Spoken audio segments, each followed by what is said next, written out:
Good morning, students. Today we will read the fourth part of the chapter, The Story of Village Palampur. Today we will read about the land of Village Palampur, that how land is distributed. In Palampur, about 1/3 of the 450 families are landless. That is 150 families. Most of them are Dalits and they have no land for cultivation. Means this population is landless in village Palampur. Of remaining families who own land, 240 families cultivates less than 2 hectare of land, which doesn't give much profit. Means these people are small farmers. Next, in Palampur, there are 60 families of medium and large farmers who cultivated more than 2 hectares of land. As we know that less than 2 hectare, these are small farmer.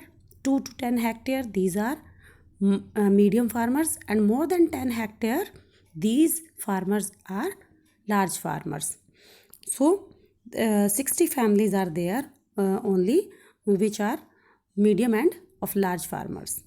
A few of the large farmers have land extended over 10 hectare or more, in which only few of the farmers, those are having more than 10 hectare land. You can see here that how land is distributed in village Palampur. Some of the piece of land you can see that these are 2 hectare or less than 2 hectare, and some of they are 2 to 10 hectare, and some are more than 10 hectare. This is the distribution of land in village Palampur. Not all the people engaged in agriculture have sufficient land or for cultivation in Palampur. About 1/3 of 450 families are landless, as we have discussed above. So people those are landless, they do work in these farms as labor class.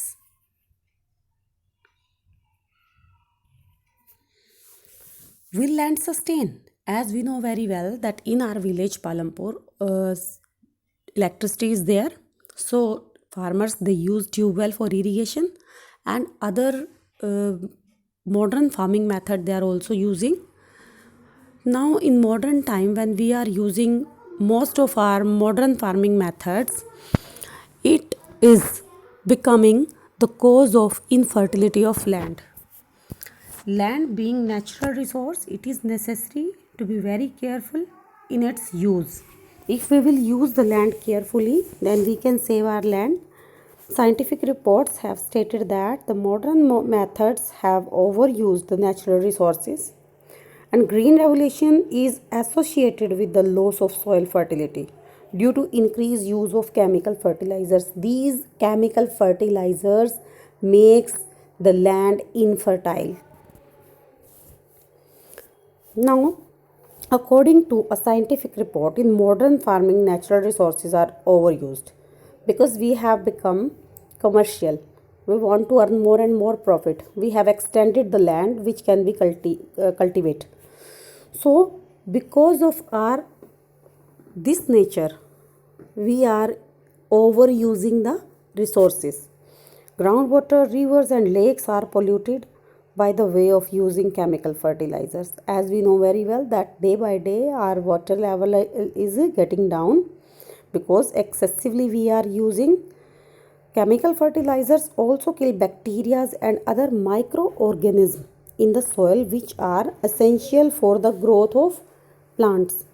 So if we want to make our land fertile, we will have to decrease the use of these fertilizers, chemical fertilizers.